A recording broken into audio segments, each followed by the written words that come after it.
Now the problem with retouching photos is when you only have a couple of spots you need to touch up, it's pretty straightforward. But when there's a lot more work to do on the image, it becomes more challenging to retouch the skin and still get a realistic result. So that's exactly what I'm gonna break down for you today, sharing my step-by-step workflow for removing blemishes and acne, softening the skin using a special brush tool technique, and then lastly, using an alternative to frequency separation that softens the skin while still retaining texture in a much easier way and less complicated way than frequency separation. So let's get started by removing some blemishes.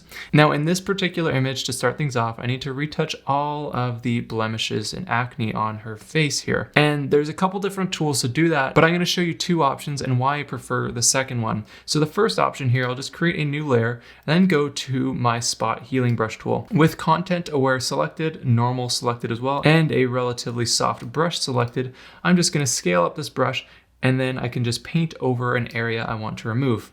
Now what Photoshop does is samples that area and then automatically replaces it for you. This works really well for small areas. However, when you go and try to retouch a large area at once with this tool, it can have a hit and miss result, especially if you're going around a hairline or something like that. It can take some of those colors from the hair, and then as you see right here, it creates a bit of an unrealistic result. So you can use it in small instances. However, it's not ideal when you're trying to go over a large area at once. So what I like to use instead is the healing brush tool, because this tool gives you all the same awesomeness of the spot healing brush, which automatically blends the colors and textures and brightness values of your sample. But rather than doing it automatically for you, you get to choose exactly where your sample is coming from. So that way, when you're going around something like hair, for example, you are in control of exactly what happens. So I'm just gonna undo that. And now we have some different settings that we have to deal with. The first thing is make sure that aligned is checked off. So that means your sample will move with your brush as you go, rather than sampling from the same spot all the time. Next, we wanna set our source to sampled,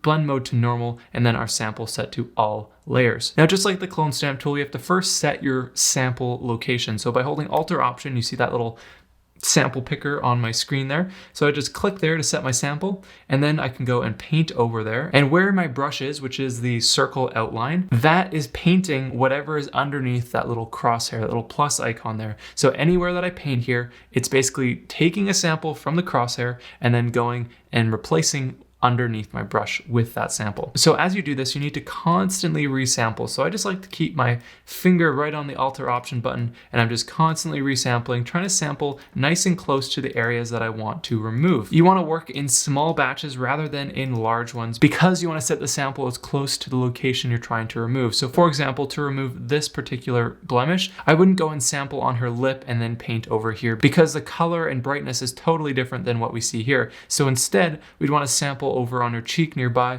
and then paint over like so, and then it will do a really nice job just to remove that for us. So the first step in any skin retouching is to remove all of the blemishes, because without removing the blemishes, the next steps aren't going to look as good. So depending on how many blemishes you need to remove, this can take a while. So I'm just going to skip ahead to when all of my blemish removal steps are complete, and I'm only using the spot healing brush tool, again sampling and then painting over everything I need to remove. So after a bit of work with our spot healing brush tool, you can see that we've done a lot of work on our spot healing layer, and turning that on and off, you can see the big difference that we have already made to our image. But we're still a good ways away from being complete here. That's because even though all of the blemishes are removed, you can see that there's still some redness and discoloration in parts of her cheek here, and even around her nose and things like that. So that brings us into step number 2, which is a really easy technique I like to use using the brush tool. So creating a new layer, then selecting the brush tool by pressing B or finding it in the toolbar here. We're going to set our blending mode from normal down here to lighten, and then I'll set the opacity to something like around 20%. From there, we're going to hold Alt or Option to select our color picker, and we're going to click on an area that we want to sample the color of. So I want this skin color here, so I'll just click on that, and now that will be set to my foreground color. Now when I go and paint over that area, it's going to paint that color that we just sampled at a 20% opacity over the area that we paint. So what that means is by sampling that color and then painting over any discolored areas, it lightens those areas and makes it blend in with the rest of the skin even better. So I'm going to sample over here once again and then paint around this dark area. And you can reset your sample as much as you'd like. But what's most important is that you have that low opacity so that this effect isn't overwhelming. And I should also mention that I am using a soft brush, so soft round brush, hardness at 0%, so that everything blends in really nicely to my image. I'm gonna once again hold Alt or Option, sample an area here, and then just paint over the redness on her cheek. And you might have to do this a few times depending on how strong the redness is in a certain part of your image. I'm going to even do the same thing by her nose here, sampling this color and then just painting right along her nose just to lighten that up a bit. Awesome, so that looks pretty good to me there, and turning that on and off, you can see how it's a very subtle difference, but it really helps to just smooth out the overall tones in the skin. So if there's any redness, any dark spots and things like that, using this brush tool technique makes such a big difference. So now the final thing that we can do for your image is move on to our frequency separation, but I want to show you a easier way of doing things to smooth the skin out without all the complex stuff that's involved in frequency separation. So to start things off, we're going to select all of our layers and we'll press Command or Control J and then Command or Control E to merge all of those layers onto a new layer. Now at this point, once again, you need to make sure that all of your other retouching is done. All the blemishes are removed, all those dark spots are removed, because now that we've merged our layers, we can't go back and make that stuff blend in anymore. So just be aware of that. From there, what we're going to do is press Command or Control I to invert our image.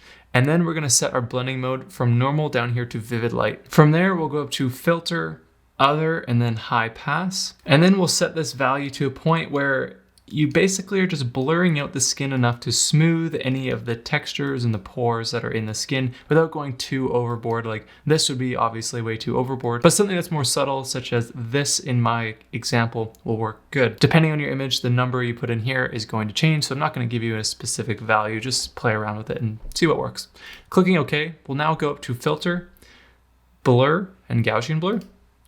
And then with this setting, what we need to do is increase the blur value until you start to see the texture revealed on her face. So if you have the radius down too low, it's just completely blurred. But if you bring that radius up, the texture starts to come back into her skin here. So you need to find a sweet spot where there's still some softening happening, but there's still that texture remaining. For this image, it seems good around 21, so I'll click OK. And now, since it's applied to our entire image, we need to add a layer mask so we're only affecting where we want. So clicking on the layer mask icon, we'll then press Command or Control I with that layer mask selected to invert it and make everything transparent. Now we can select our brush tool by pressing B, set our foreground color to white, and now we need to change our blending mode back to normal, and then we can choose an opacity for our brush. Since I don't want this effect to be super strong yet, I'm just going to use a 50% opacity brush, and then painting with a nice large soft brush like so, I can go and paint over any of the areas of our skin that I would like to soften. But the beauty of this is that, as you can see, it still retains that texture where it was before, but it just softens out the skin in a slightly better way than it was before. So just turning that on and off, you can see how it's really, really subtle, but it helps to soften any redness. It helps to soften out any discoloration that's in the skin and things like that. So with this final touch after your other retouching, it works pretty darn good. So now with those 3 steps, we have removed the blemishes, we've softened out any of the discoloration, and then we soften the entire skin with an easier method than frequency separation. So now turning all those adjustments on and off, look at that massive difference that we've just made in our image. Now let's go through them individually here. Turning off our skin smoothing layer, you can see it's very subtle, but it just helps to smooth out some of that texture in her skin, especially in her nose around here. It just makes the texture seem a bit softer and has less discoloration around there. Then turning off our brush layer where we painted with the Lighten adjustment, you can see that it just helped to fix any of those discolored areas. And then finally, our most major step in the process, which was the spot healing brush. You can see how we use that to retouch most of the skin, but because the tool does a lot of the work for you in terms of replacing the brightness and the texture and things like that, you can get a really awesome result even if you're relatively new to Photoshop. So with these 3 adjustments, this is how I love to retouch skin in Photoshop. It's an easy way that works for me, and I hope it helps you as well. Anyways, my name is Brendan from BeWellCreative.com, and I'll catch you back here next time for another new tutorial. See you then.